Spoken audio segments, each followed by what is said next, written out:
broad and close your eyes and fold your palms together to your heart. As you inhale, make yourself taller from the tailbone all the way up through the head. Keep that height, and as you exhale, move the prana, the energy of the breath, outward toward your side ribs and armpits. Inhale, make yourself tall. Keep that height. Exhale, make yourself broad. Inhale, extend yourself. Exhale, expand yourself. Using that breath to create a sense of inner spaciousness. And that inner spaciousness should act like a magnet for the mind. So the mind actually is enticed, let's say, to turn in the outer world from its orientation toward the external circumstance of life, toward the inner world, the inner landscape of you, the domain of yoga. Particularly if you focus on your exhalations and the pause that comes after the end of each exhalation, the mind will take on the qualities of that pause to become more internalized, more serene, more sattvic, more still. And from that still place within, let's chant 3 yams together.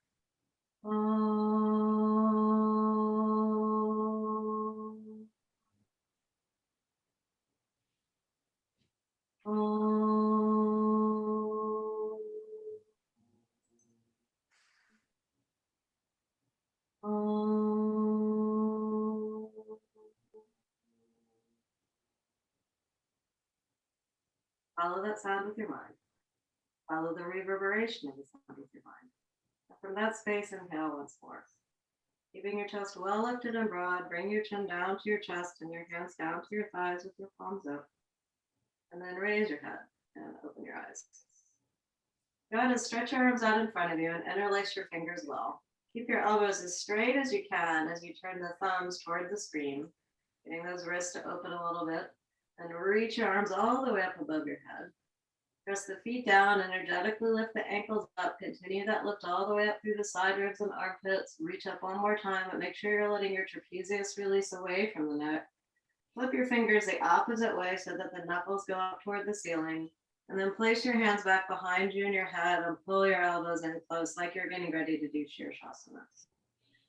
Use your hands and pull the skin of the skull up a little bit, and you'll feel a little bit of elongation coming into the neck. Cliff, bring your elbows closer together, like the ears are way out wide. Yeah, like that. Good. Okay, then lengthen up again from the tailbone through the head, and then as you exhale, turn and rotate your torso so it lines up with your right leg. Lengthen up from the tailbone through the head. Exhale, turn and rotate. Observe how you feel this twist in the middle back. It's very similar to where you would for Shavasana. Lengthen up from the tailbone through the head and turn and rotate. And then come all the way back to the center. Lift up from the tailbone through the head and exhale, turn and rotate the opposite way. One more time, lengthen up from the tailbone through the head. Keep your elbows pulling in. As you exhale, rotating around a little bit more, just enjoying the nice feeling that twist gives the middle lower rib cage. And turn and make yourself taller when you come all the way back to the center. Hey, Monica, welcome. And hey, is that Chaya too? All right, and then release your hands and notice which finger you've got on top. Oddly, I almost always put my left finger on top first, but for some reason today, I actually had my right finger on top first. Okay. So switch the cross of your legs, and you're also going to switch the cross of your fingers. Yeah. So stretch your arms out and interlace your fingers the opposite way. Your elbows as straight as you can as you turn your thumbs down toward the floor and open your palms toward the screen. Keep your arms as straight as you can. We'll start off, I forgot to say this in the first slide, start off drawing your shoulder bones into the socket. Then keep them into the socket till you get to about that 45-degree angle with your arms and your torso. Then let the shoulder bones release upward toward your ears, but keep the trapezius releasing down. Lengthen up from the tailbone through the head. Make yourself nice and tall so you really feel that abdomen draw in toward the spine.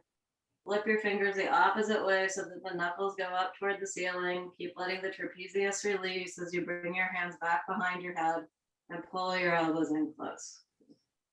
And give yourself a little bit of neck extension by pulling up on the back of the skull some. And then turn to the left first. Inhale, lengthen up from the tailbone through the head. Exhale, turn and rotate. One more time, lengthen up from the tailbone through the head. Exhale, turn and rotate. Oh, and why not one more little rotation? See if you can coax a little bit more turn out of the rib cage. And come back to the center, make yourself tall, pull those elbows in like you're doing Shirshasana, right? So not, it can, sometimes it's okay to keep them out wide, but we're really doing this partly just to train ourselves in some awareness of how, even if, I'm kind of myself backing off on some long inversions these days, but hanging Shirshasana, but I don't want to lose my awareness of what inversion practice entails. So one of the reasons I'm starting us off like this is when you're upside down on your head and you're twisting, the part of your back that gets turned in that Shirshasana is very much like the feeling that's in the back of your body now. So even if you're not inverting, okay, if you kind of have the awareness of other poses, you can release your hands down that give you some of that same feeling that some of the inversions of the variations do. And even if you're not, let's say, upside down, you're still having an inversion practice. So switch the cross of your legs again. All right, then have a brick behind you. We're going to do another Swastikasana twist. Yeah. So this time, just reach your arm straight up toward the ceiling. And keep your right arm lifting up and your left hand down and put it on the brick and make yourself really tall. And then swing your right hand to the left hand to right hand to the outside of the left knee and turn and rotate. Lengthen up from the tailbone through the head, and then exhale, turn and rotate, and just observe, does the twist feel different on your back when your arms are down and you're using your hands like this, as opposed to when you add your hands back behind your head? Lengthen up from the tailbone through the head, exhale, turn and rotate. Personally, I feel the twist a little bit more on the outer part of my shoulder blade, particularly the shoulder blade that I'm holding onto the brick with. And push down with both hands and come back to the center. Swing your arms up again. Make yourself tall. Connect that by pushing down with the feet and lifting up through the ankles, and put your left hand down behind you, right hand down behind you. Lift up again, make yourself tall, and then swing your arm to the outside of the opposite way. Press the feet down and energetically lift the ankles up. Continue that lifting all the way up from the tailbone through the head, and then turn and rotate. As you rotate this time, you've got your hand on your thigh, your hand on the brick, so you can use the arms in a way that you couldn't when your hands were in Shirshasana to help yourself turn a little bit more deeply. Inhale, lengthen up from the tailbone through the head, and then exhale, turn and rotate yourself around. One more time, lengthen up from the tailbone through the head. Exhale, turn and rotate yourself around, and push with both hands, lift yourself up and make yourself taller as you come back to the center. Stretch your legs out into Dandasana and switch the cross of your legs one more time, just so you're even. Okay. All right. And stretch your arms out again. This time, hook one thumb over the other thumb. Pull your thumbs against each other and stretch your fingers all the way up toward the ceiling. Pull the thumbs against each other so those elbows really draw in, and stretch up through your ring fingers and make yourself tall. And swing yourself around again, but this time put your front hand, it'll be your right hand, okay, palm up on your thigh. Yeah.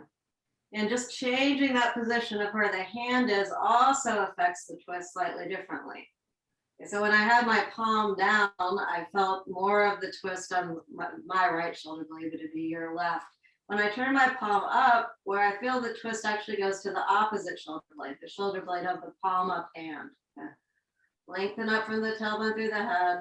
Exhale, turn and rotate. You might feel that same thing. You might feel it slightly differently, just because that body proportions make a difference in that. But just the main point is for you to observe those subtle differences that come from just making a slightly different adjustment in the twisting. And then push down with both hands and come back to the center. Hook the thumbs the opposite way. Press the feet down, energetically lift the ankles up. Pull the thumbs against each other and stretch to the ring fingers, and keep reaching your arms all the way up above your head. Again, it's okay for the shoulder bones to come up, but let the trapezius release away from the neck. Okay. All right, and then swing your arms around the opposite way and turn that front palm up this time. Okay. And so now you're using the back hand to turn and rotate yourself around. And the front chest, also thinking of it in terms of backward bending, the front chest stays a little bit more open. And so as you inhale, lengthen up from the tailbone through the head. Exhale, turn and rotate yourself around. One more time, lengthen up from the tailbone through the head. Exhale, turn and rotate yourself around. And push down with both hands as you come all the way back to the center. And then stretch your legs out into Dandasana. And bend your knees and go ahead and stand up into Tadasana, mountain pose. So we'll do a little bit of work stretching and opening the shoulders, and we'll work on some of the belly down back bends and some other things.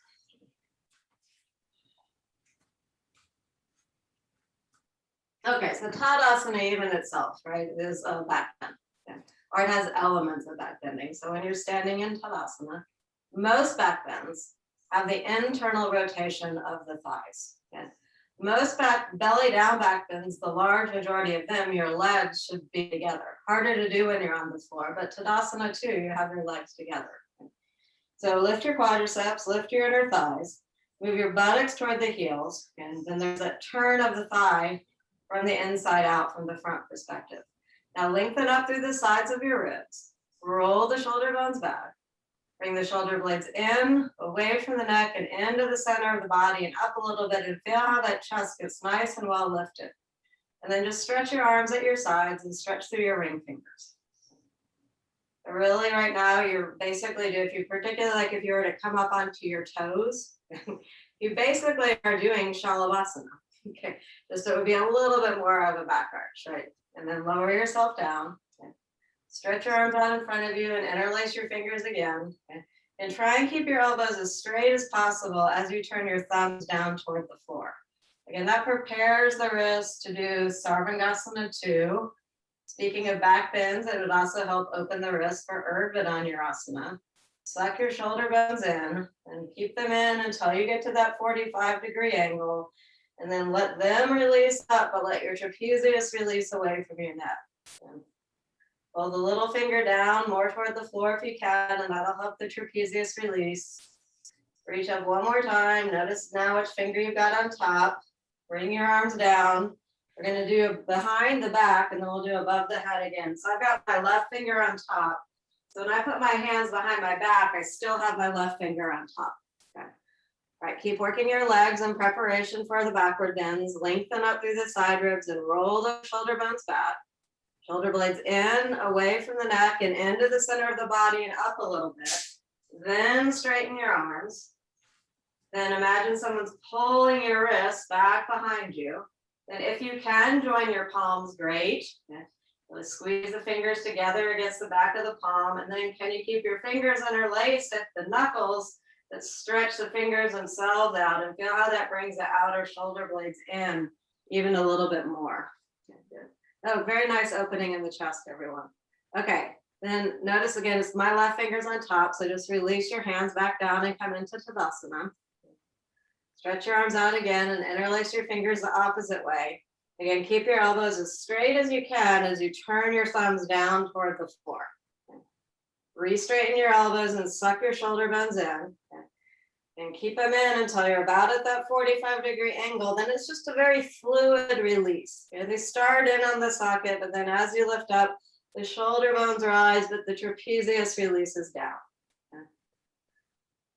Extend up from the armpits, through the elbows, through the wrists. Pull the pinkies back down toward the floor and see if that helps you get your trapezius to release down a little bit more. All right, then notice again, I've got my right finger on top. So when I put my hands behind my back to make it even, I've got my right finger on top again. Okay. Tadasana in your legs. Backward bending preparation in your legs and the sides of the torso. Roll those shoulder bones back so the collarbone's broad. Shoulder blades in, away from the neck and into the center of the body and up a little bit. Then straighten your arms.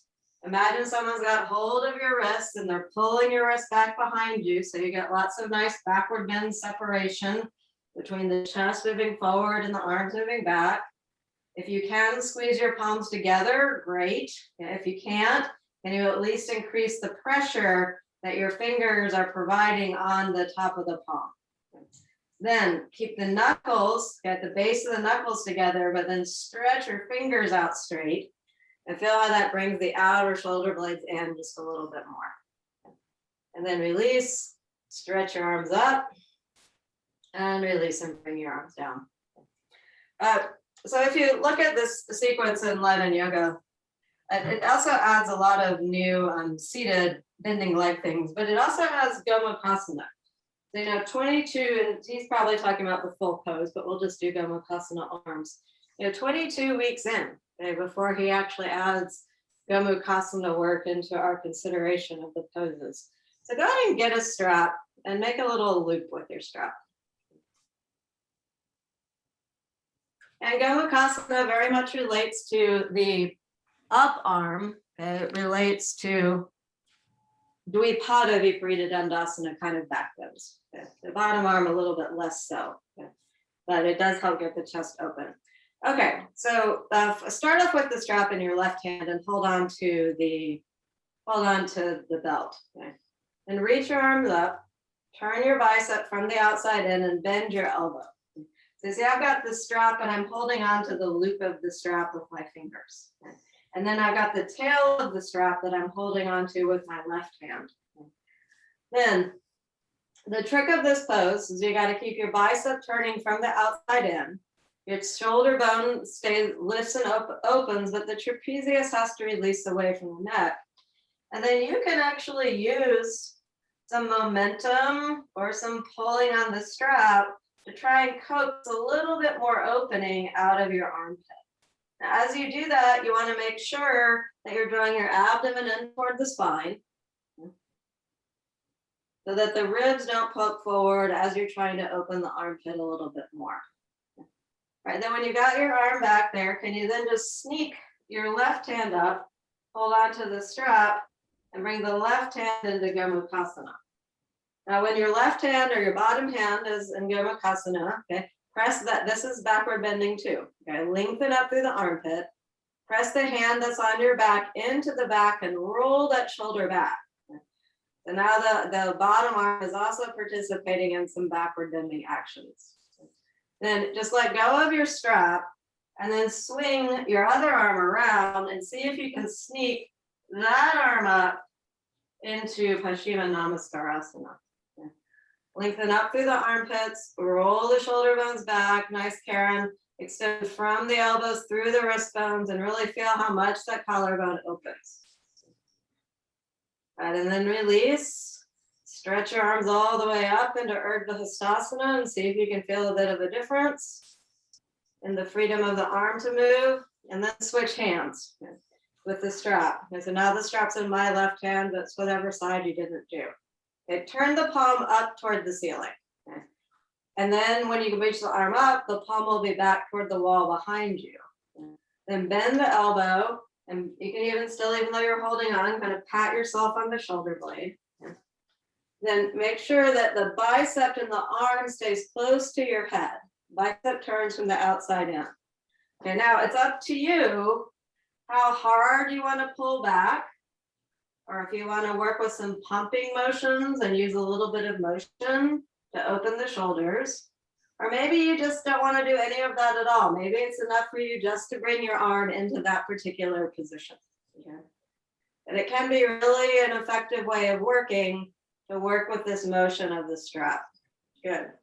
All right, then stretch your bottom hand, whichever one you're pulling on your strap with, turn the palm down, swing the arm behind you, and can you get your hand maybe to touch, but if not, you've got the strap here. Now to get the bottom arm, which is my right arm, it's this one over here, back behind you, the arm actually does opposite of backward bending. Okay? So once it's back there, you have to think of your backward bending actions. Lengthen up through the side rib. Push your hand into your back to roll your shoulder back, and then you can do your shoulder blade actions again. Right, then let go of your strap, and then just swing your other arm around and see if you can get your both hands behind your back into Namaskarasana. Similar thing. To get the hands back behind you, you have to internally rotate the arms. But once the arms are back behind you, okay, then you can reestablish backward bending actions. Okay, so make sure your legs are strong, lengthen up from the side ribs to the armpits, roll the shoulders back, and now extend through those elbows, through the wrist bones. From the wrist bones, extend up into the fingers, and can you use that little finger to coax a little bit more backward bending feeling in your chest? All right, and then release your arms down, stretch your arms up. This time turn your palms to face toward the screen, and then flex your fingers back downward toward the floor like you're doing an upside down handstand. And then release your arms back and come into Tadasana. Okay, one more thing for the shoulders and the wrists. Go ahead and take your same strap, and you'll need a space at the wall. Okay. We haven't done this in a while, but remember the 3 hands at the wall work, where you have your fingers going straight ahead, out to the side, and then down to the floor. Okay. So that's what we're gonna do. You're gonna put this strap on your left arm, and see how it's on my left shoulder. And then with my other hand, I'm pulling the strap. And so that strap increases our ability to do the shoulder blade action, right? So the front of the strap rolls the shoulder bone back, but the side of the strap helps catch that outer shoulder blade and pull it in. And you can even pull the strap a little bit forward, and that'll give you the shoulder blades in and up action. Okay, so that's what you're doing with one hand. Now just find a wall space, but the hand that's on the wall is the one that has the strap on the shoulder. Okay. Right, and then it's just like downward facing dog action. So turn your biceps, your upper arms up toward the ceiling. And then from your elbow, extend through the thumb and first finger. And from the little finger, draw all the way up into the outer shoulder and keep pulling on your strap. So you can really feel that outer shoulder blade action going from the little finger side of your hand all the way through the shoulder blades. All right, then let's do the same thing on the other side. Okay, so switch the strap. Or if you have 2 straps, you can actually do 2 straps at the same time. It feels pretty good. But if you don't have 2 straps, you can just do one. And so so what's nice about doing it when you take the time to switch sides between hands or between positions is you get a deeper feeling of the differences between the right and the left side of your body, right and left shoulder. Okay, so downward facing dog in your upper arm, downward facing dog in your lower arm also. And then from that little finger side of your hand, pull up to the outer shoulder and pull on the strap. So you should feel the one long line of energy moving from the little finger through the shoulder blade, all the way out to the arm that you're pulling on the strap with. All right, then second position, again, if you have 2 straps, okay, you can do the same thing with both straps. Again, you don't have to switch, but if you don't have 2 straps, then you have to switch. Okay, so now you're turning your fingers back behind you.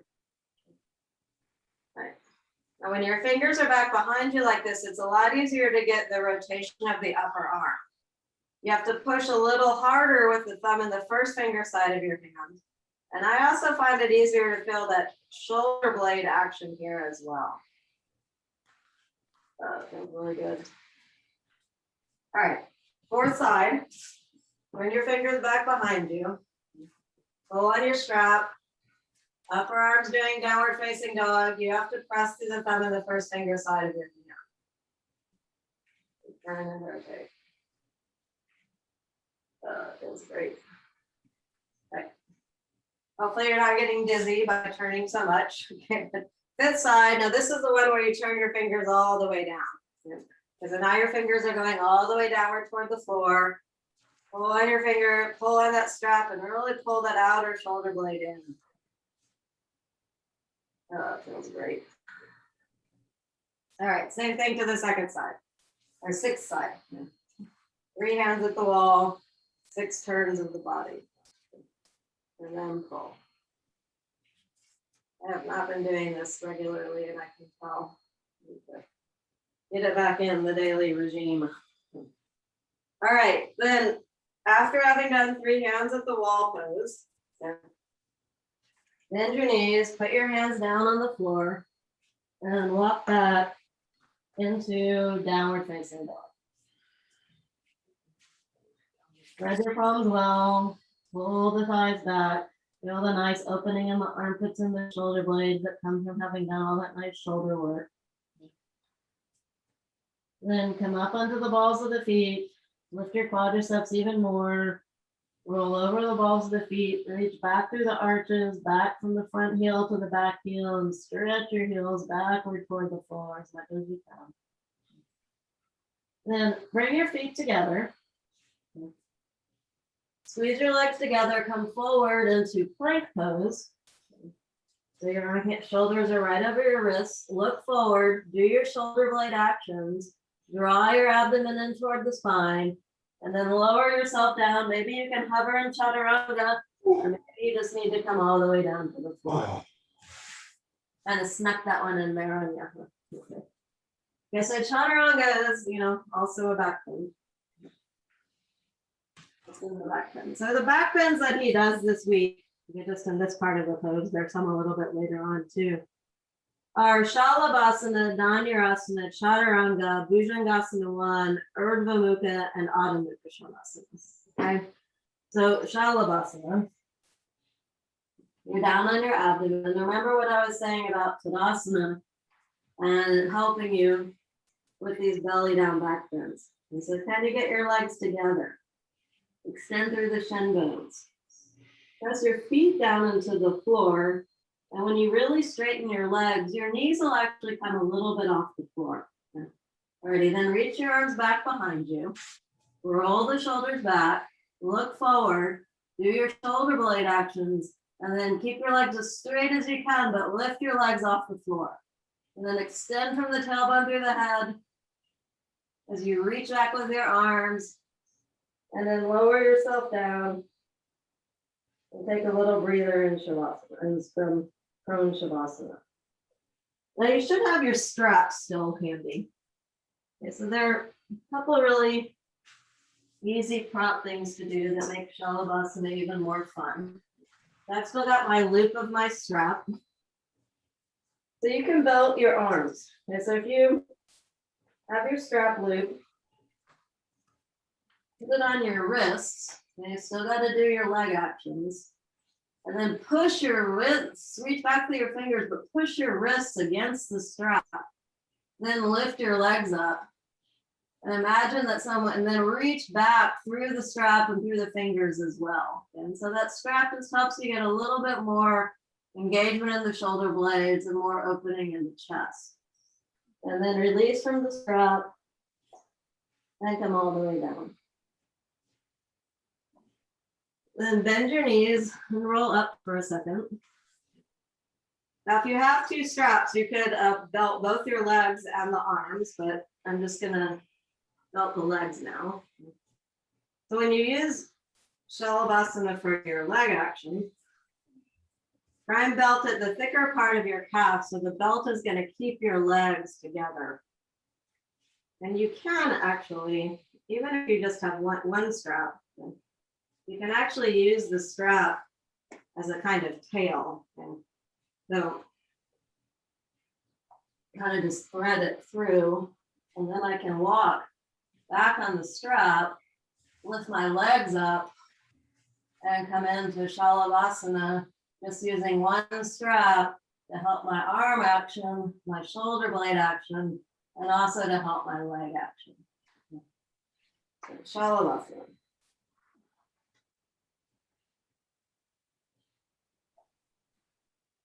Good, that was good, Vicki. Nice Karen Higgins. Good, okay, that went well. Strap was very effective. Okay, release yourself from your strap of your legs.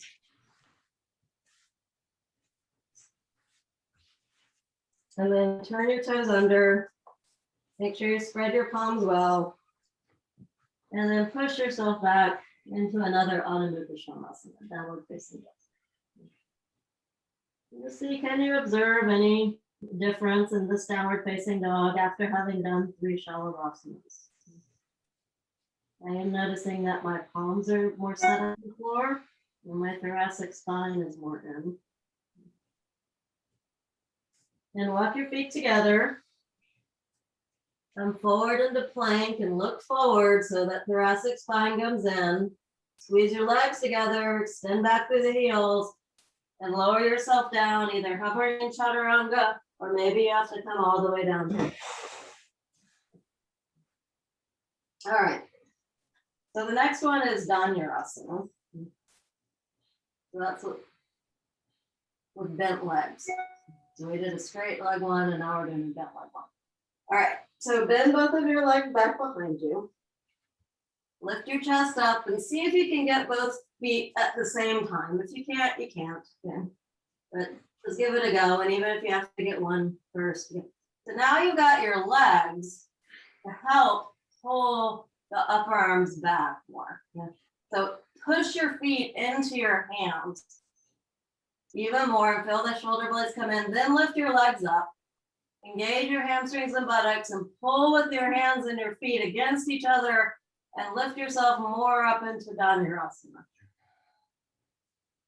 Pelvis is on the floor, but you really want to lift that chest up. So kick your feet further back and then lower yourself down. Yeah, that's a hard one, huh? All right. Yes, Vicki, it looks like she might have a question. Jeez. No, my computer was tilted, so it made me look very uneven and it's bugging me. No, I hate that. Okay, so let's work a little bit on just the leg action again, and then we'll try it one more time. So there are lots of ways to actually work this pose, but I got my forehead resting on my forearms for a second, and just bend your right leg up. Okay, so kick your right foot back, like you're straightening it out, without even lifting the leg off the floor. Okay. So that's one action that you have to do. Okay. Another action you have to do is engage the hamstrings and the buttocks and lift the legs up. Okay. But it's both back and up, back and up. All right. And do that on the second side. So bend your leg and you have to kick the foot back into the hand. And that opens the chest more if we were holding on. So that has to happen, but also hamstrings and buttocks have to engage so that the leg lifts up. Okay. Back and up. Back and up. All right. And so as long as you're doing both of those things with your legs and you're holding on with your hands, the leg action in and of itself is really going to force your chest to get more open. All right. And if you can't hold on to your feet, it's fine to put a belt around each foot or one big belt around both feet. If you can't hold on, it's okay. So see if you can get both feet at the same time. If you can't, do the second one first. Okay, so my legs are pulled in now. What I'm gonna, and just notice where your chest is. Now without lifting your legs up, just kick your shins back. And you feel how your chest open more? Kick your shins back again and your chest will lift even more. Now you also use your arms. Okay? So hamstrings and buttocks lift up, but now you've got your hands on your ankles to lift up more. And kick back and up, back and up, back and up. And each time you do that, you get deeper into the pose. Okay? And then after you've done your nice good one, come back into downward facing dog. Because that's hard work.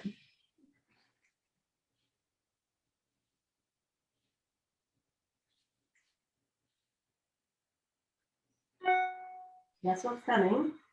Draw your feet together. Look forward. Lower yourself down. Hover if you can. And if you can't, you just lie down on the floor.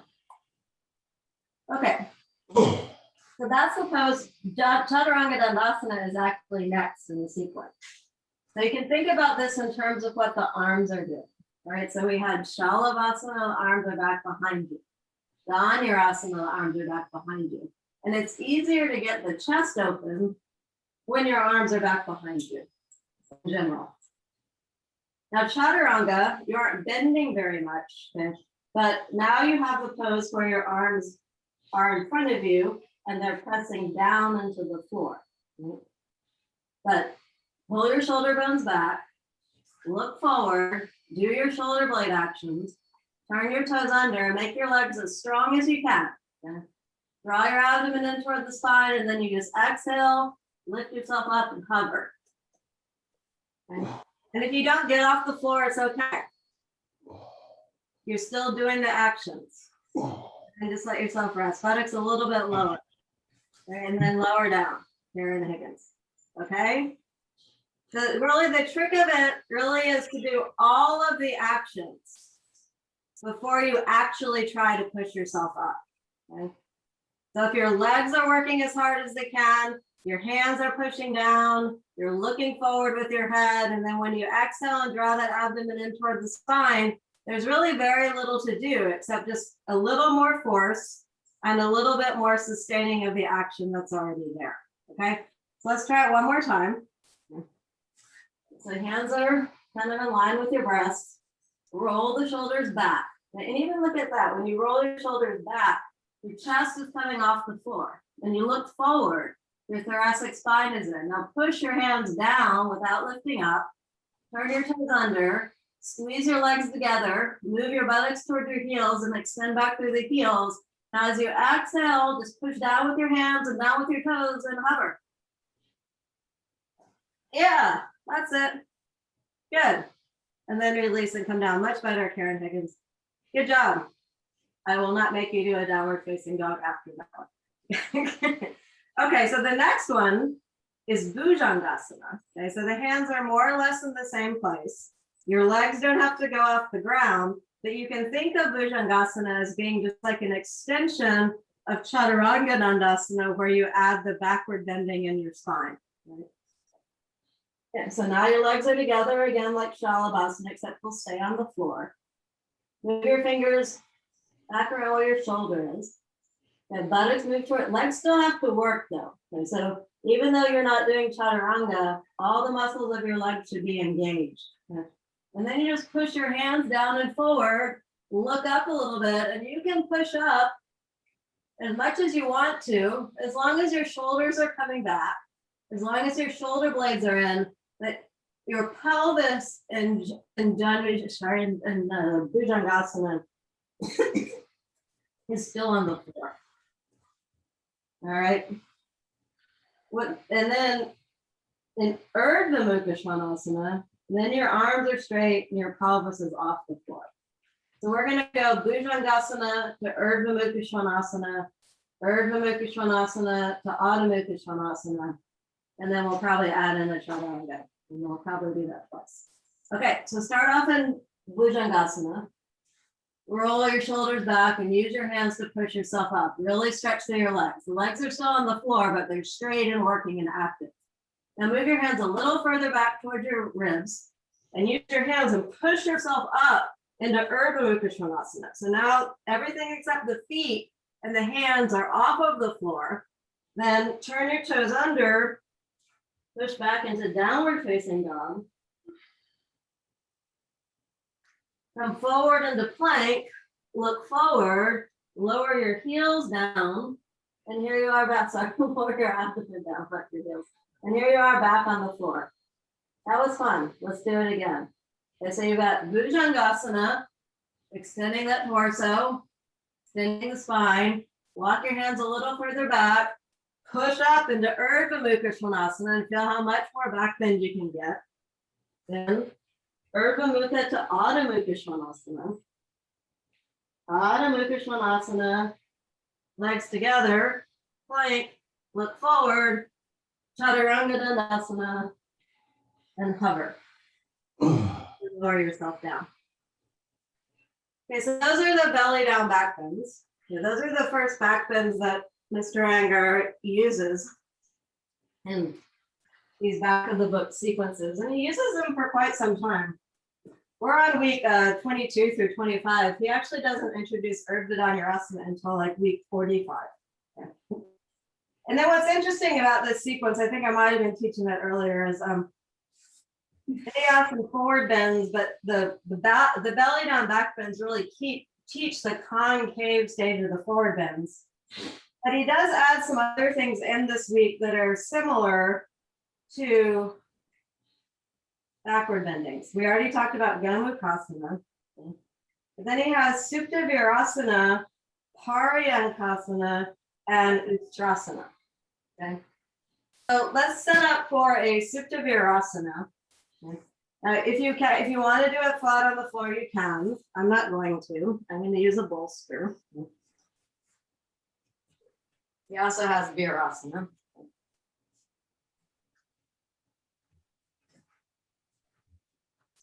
So this is actually kind of interesting now that I think about it. So the first back bends are with your belly going down to the floor. Now, Urdhva Mukha, you don't have the feeling of the abdomen on the floor, but you're doing them and it's strengthening the abdomen, and you're using your back body to lift the body up, right? Now, poses like Supta Virasana and Paryankasana, those are the opposite orientation, right? So that the body is the front body is going toward the ceiling, right? So when you're in that orientation, then you become aware of the fact that, oh, I might need to open the fronts of my quadriceps a bit, okay, or my front groins a bit. So take the support you need for a Supta Virasana. So I'm just using a single bolster and a blanket for my head. And here I am in Supta Virasana. And oh, now I'm learning, hey, in order to really do some deeper backward bends, I'm gonna work to open the front of my groin, the front of my quadriceps.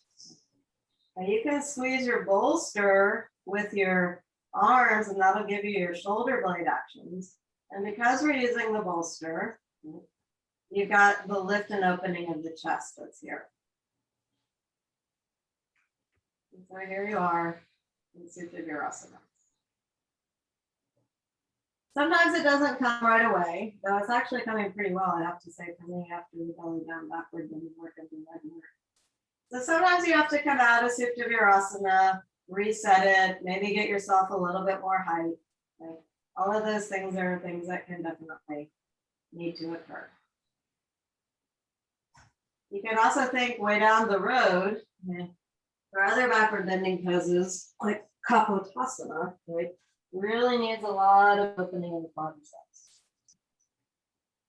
All right, so we won't stay a really long time there. Just push yourself back up. Cliff, if you can bring your knees closer together, that would be good. All right, then there's also, and stretch out your legs if you need to, and get yourself a couple of bricks. Blocks, so that was Supta Virasana. We're actually going to do it again after we do Paryankasana.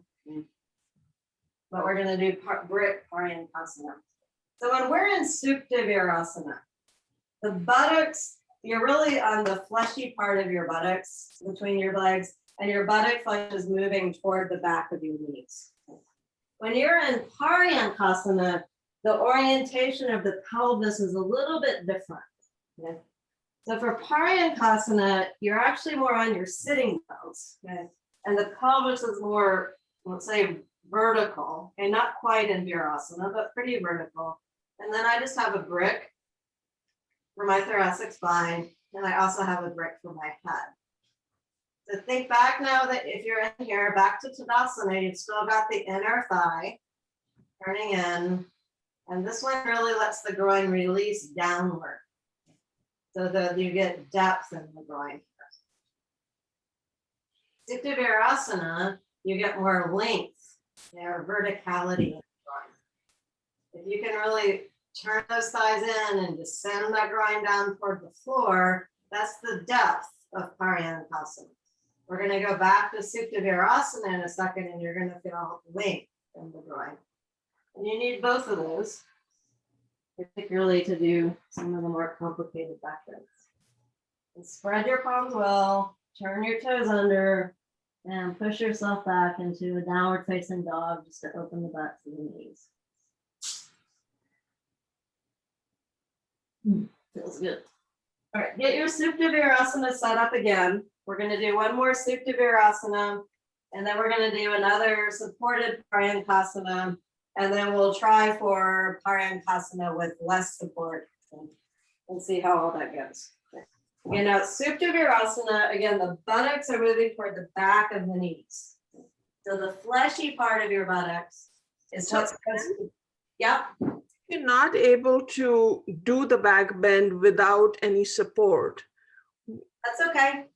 then would it be better to do the Supta Virasana rather than the Paryantasana? Because I don't think I can go that back without like, Oh, to a brick is not, okay. Could you, what happens if you put one brick on top of the other brick? Like just give yourself a little bit more height, like this? like that, or can you get your, yeah, that might work. Can you get your, let me see, just see how far you're getting back. Okay. Yeah.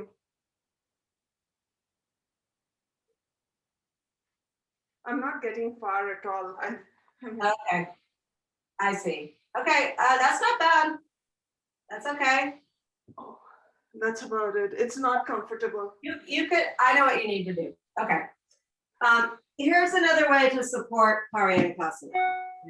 So you can take a blanket, Monica, Uh-huh. and fold it. You can even have 2 blankets. Okay. So what you're doing then is you're raising the floor up a bit for yourself. Okay, so then you can sit better, and then you just have to put the brick on the same support. Okay. So if you have 2 folded long blankets, then it raises the brick up also, and then you'll just need the brick for your head. Okay. Oh, okay. So try that. Okay. But if it doesn't work, I would just say, still sit with your pelvis in Paryantasana, put your hands on the floor and just lift your chest up. Okay. Like you had a big Paryantasana brick back behind you. Okay. Now you have to kind of, when you sit, just sit, now sit in Virasana on your blanket. And the edge of the, make your blanket the long, if you made it, make it be folded the long way.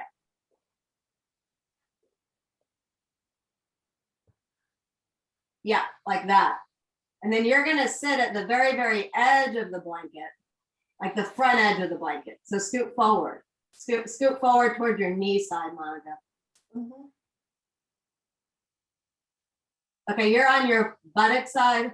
Oh, you know what? I'm not. I just realized I'm not. I took 2 blankets. 2 blankets is fine. If you've been in Supta Virasana in a while, for a while, you can switch. But this is a good one to know. Okay. So yeah, so see, I've got a long blanket here. Uh-huh. And you can even have 2 long blankets. Okay. So you've raised the floor up, so then your buttocks can sit. But Monica, you were sitting on this side of the blanket, and it's better, it works better if you sit on the front edge of the blanket. So that way, when you put your brick down, it's also on the blanket, and it's raised up too. Okay. I haven't done this in a long time. Now you're taller than me, okay? But I still think you'll be able maybe to get down at that point. But if not. No. Okay. You're getting there, yeah. So then you can just say, I would say maybe this, Monica, give it a try, and then you can go into Supta Virasana. Mm-hmm. Because they're both, yeah, sure. They're both, sorry, I was not spotlighting myself. All right, everyone do a downward facing dog and open the backs of your knees. And then I'm just gonna show you how to work toward Paryantasana.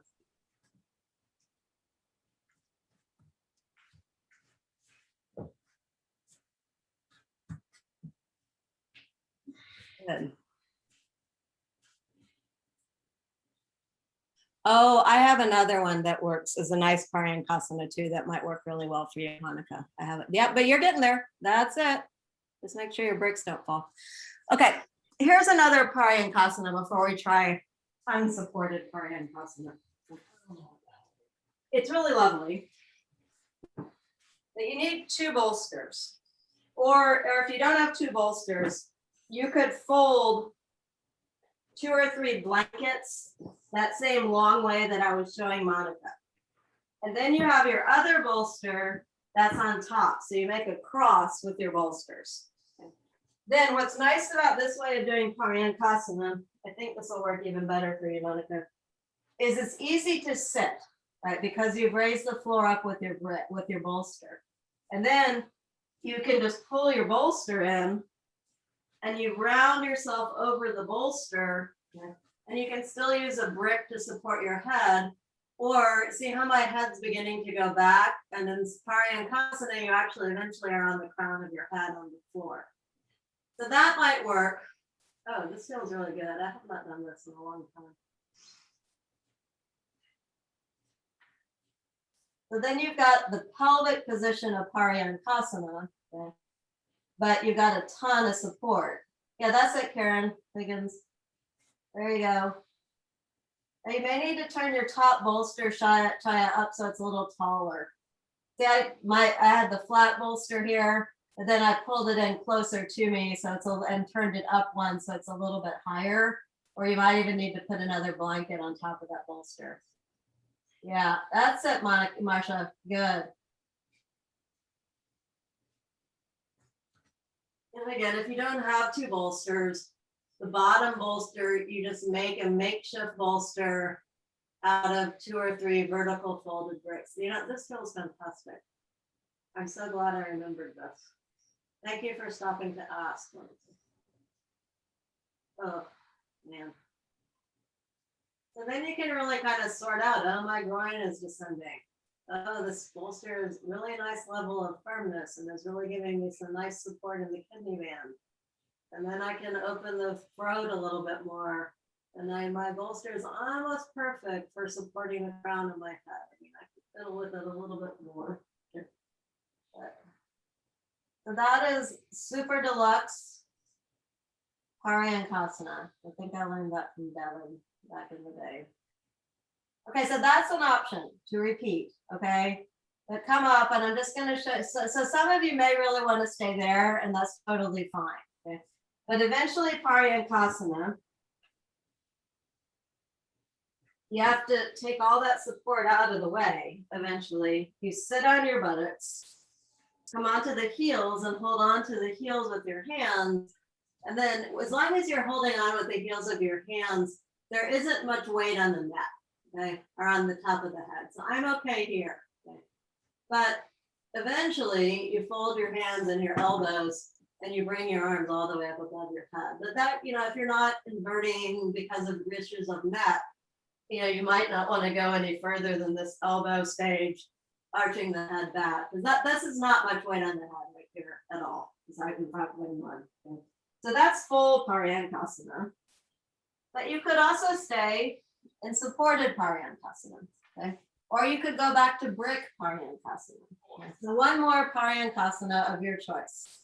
You want to try full Paryankasana, you can. Pull on those feet even more, Karen Higgins. Yeah, so come back up onto your elbows. Lift your head up off the floor. Now really pull on those feet with your hands. So you really get a nice, yes, that's it. And then that gets your chest higher. Yeah, that's the shape. That's more the shape. Good. All right, not bad, everyone. Monica, that looks great. You're doing the pose. That's perfect Paryankasana shape. Good, Chaya. Very good, everyone. All righty. Okay, one more back bend. Okay, so you put your hands on your floor and come all the way up. Okay. And you're on your shins. And here you are, ready for, think of Paryankasana, Ustrasana. Okay, maybe it's too far to go back to your heels. So you can keep your hands on your back, or on your buttocks. But you just imagine, oh, brick, bolster, opening and supporting the chest. And then just reach your arms back, thinking back to Shalabhasana, right, where your arms were at your sides. Or really, it's more the shape of Dhanurasana in some ways. So that's, oh yes, that's a nice Chaya. Chaya remembers how to put the bolster. You can also put the bolster on your shins. And it's also nice, you can angle the bolster where it also keeps your thighs parallel. So you aren't arching, and then you're like, oh yeah, Supta Virasana, Paryankasana legs. Push down with your fingers. You can turn your fingers back and reach through the heel of the hand. Great. Okay. Nice. These look good. Beautiful, Bob. Really nice. Okay. Good job. That's what for you, Marcia. Spread your palms, turn your biceps, turn your toes under, push back, and the downward facing dog.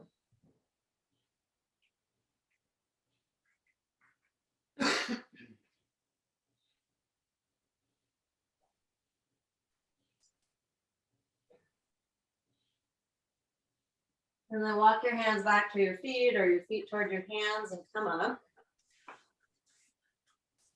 I think I taught this last week, but I'm going to teach it again. Okay. This is a way of doing Chaturanga that is very, very nice.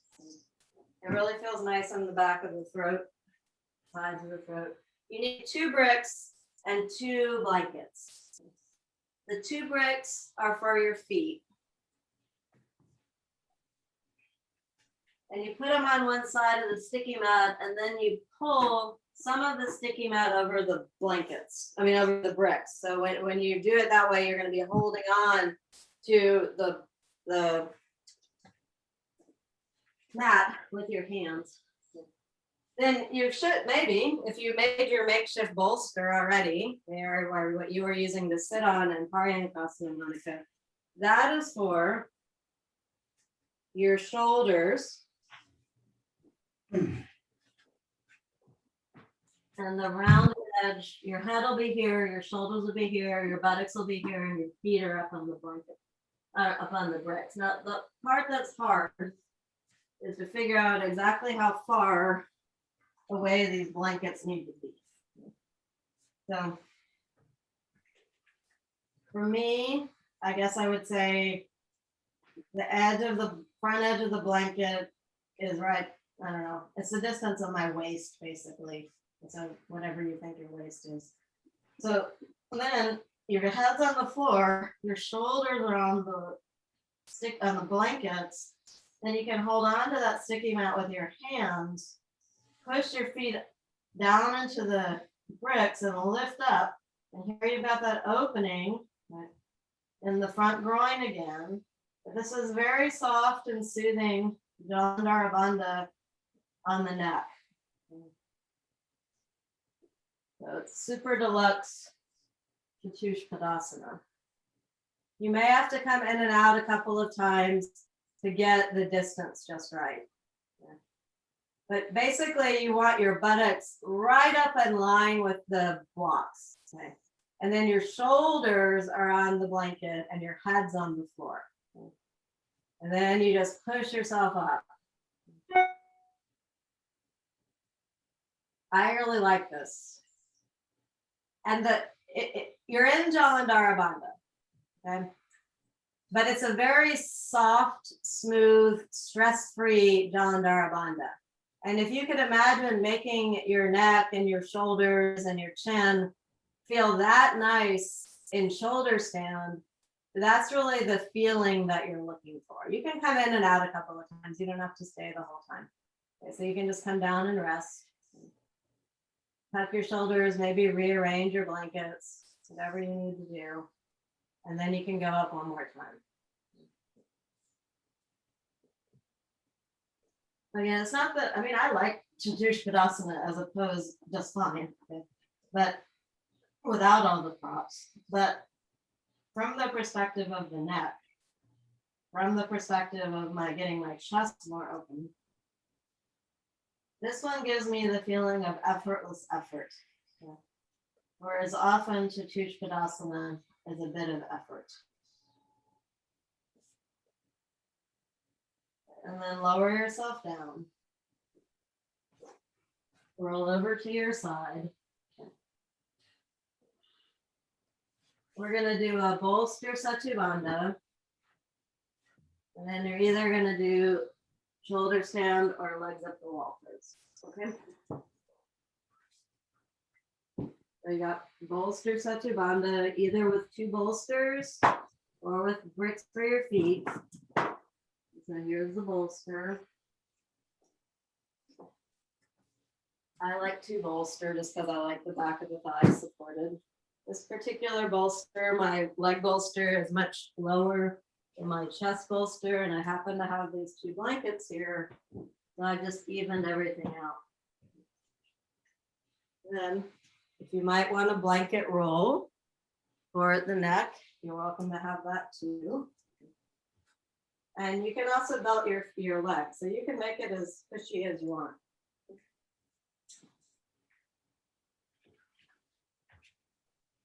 Again, the two, this is just, you're welcome to put your feet on bricks. You're welcome not to use the second bolster, but it is very nice to have the back of the legs supported too.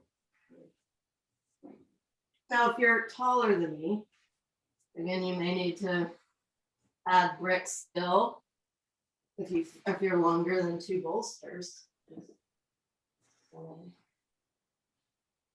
The advantages of being short to fit on two bolsters. And then you can just roll up some support if you want for underneath your neck. I used to not like neck support, but I do now.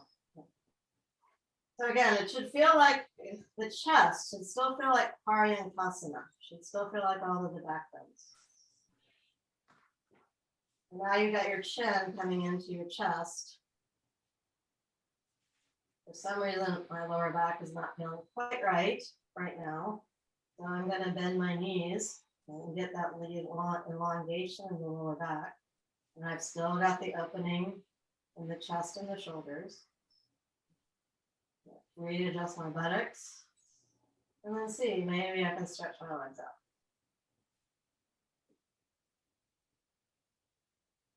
Another option you can play with your legs is that you can also try putting your legs in Bhujangasana. Or if you have an easy Tadasana or Shavasana, you can do that too. That might feel a little bit better in the lower back.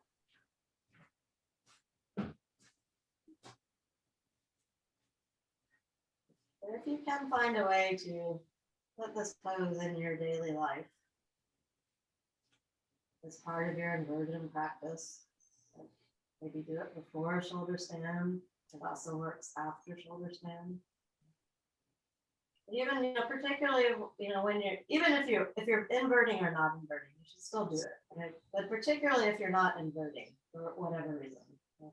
You can still do this pose, and this pose gives you a large majority of the benefits of shoulder stand because you're in Jalandhara Bandha. You've got the nice, let's say, therapeutic position of the chest and how the heart rests in the chest cavity. And it's in almost every single restorative sequence that exists.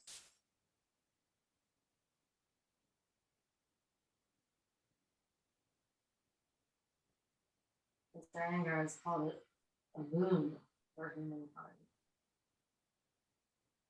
God's gift to humanity. So why not open that gift of Satchidananda for yourself?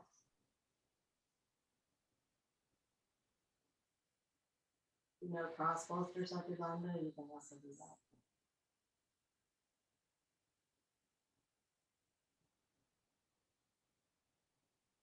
It's a nice pose to watch your breath in also. You can really feel the inhalation moving into your chest and around, and particularly I can feel it really percolating horizontally very nicely in this position. Also, if you do have your legs set right, it's pretty easy to feel the abdomen descending down toward the spine as well. And you don't have to do anything to change the breath. It's just a nice pose to practice that art of observing the breath, the Ujjayi one. The breath somehow is more ready at hand in some poses than other poses. And this is one of them.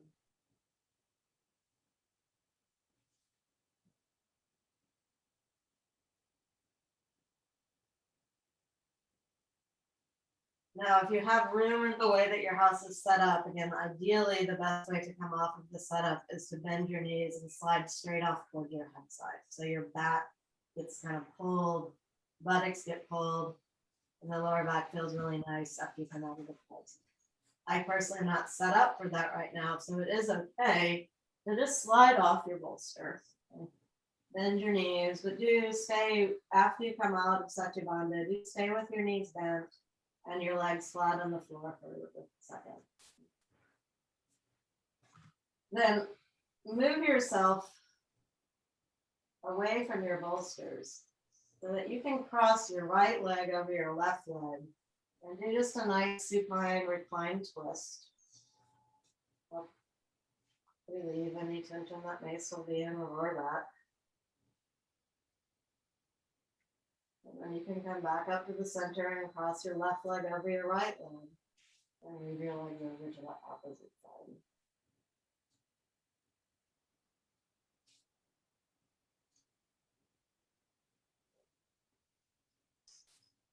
All right, we've got 7 minutes left. So your options are legs up the wall pose, chair or shoulder stand, or full shoulder stand, or fourth option, if you want a longer Shavasana, you could just go into a longer Shavasana. Ooh, I like that heart bench for that kind. That looks great.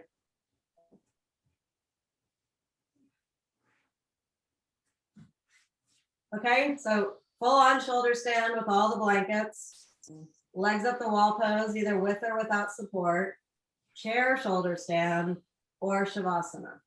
Okay. We've got 6 minutes left in class, so that should give you a good 4 or 5 minutes, 4 minutes anyway in your inversion, and then a couple minutes for Shavasana.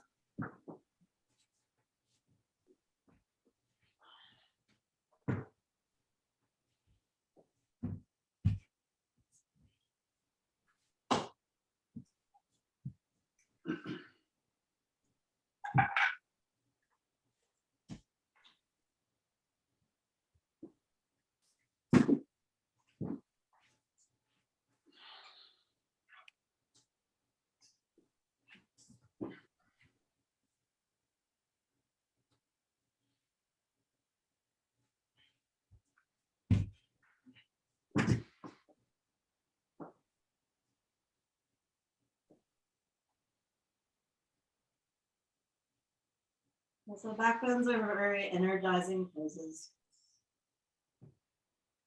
They build courage and confidence. They cultivate a certain kind of vitality. And probably in whatever you're in as your final pose before Shavasana, you can feel the residual energy of the back bend. Maybe in a little bit more awareness of the chest. Front groin opening, maybe a little bit in the ability for the groin to be open and shoulder stand. And groin to descend and legs up the wall pose.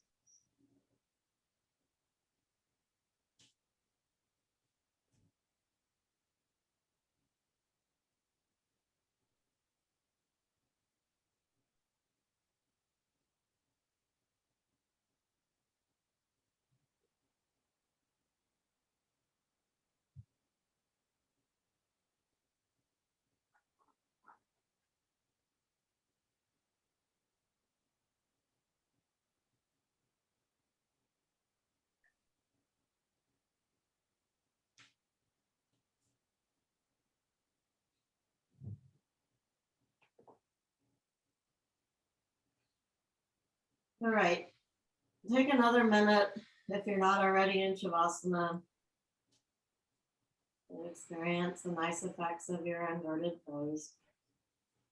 And sometime in the next 30 seconds to 40 seconds, transition from whatever you're in, be that chair, shoulder stand, regular shoulder stand. Well, that looks good, Vicky. Nice straight up and down, very good. Nice, Marsha. Yeah, the other you did shoulder stand, they look really good. You know, that shoulder blade action, right? And having the arms back behind you, the back things are really good. In many ways, preparation for shoulder stand. Front body opening is also really good.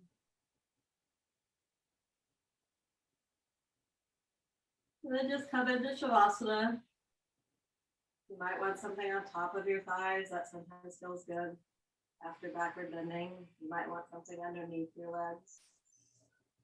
You might just want to be flat on the floor. There's also the chest supported Shavasana. If you support the chest, you want to make sure you have a blanket underneath your head.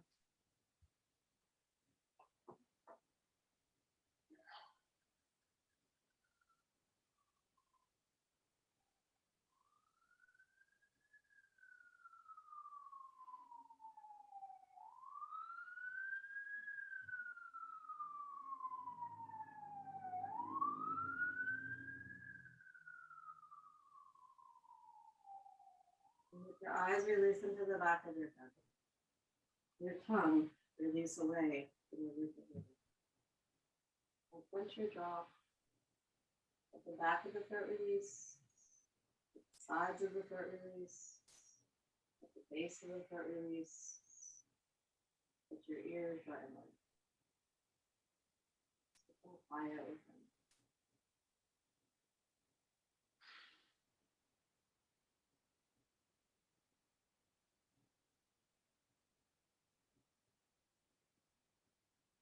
Keeping that inner quietude as much as you can, place your hands on your ribcage. Bend your knees. Go over to your right side and use your hands to push yourself up. Sit up straight and tall. Close your palms together at your heart. Hold your palms together. Gratitude to the benefit you receive from your practice of yoga. And gratitude to the people you have the opportunity to learn and study and practice yoga with. And gratitude to the lineage of Hatha Yoga itself, practiced by Iyengar, reaching back to the sages of India, and down to a line of teachers and students to you, or on the mat, wherever you happen to be in the world. Namaste. Great job.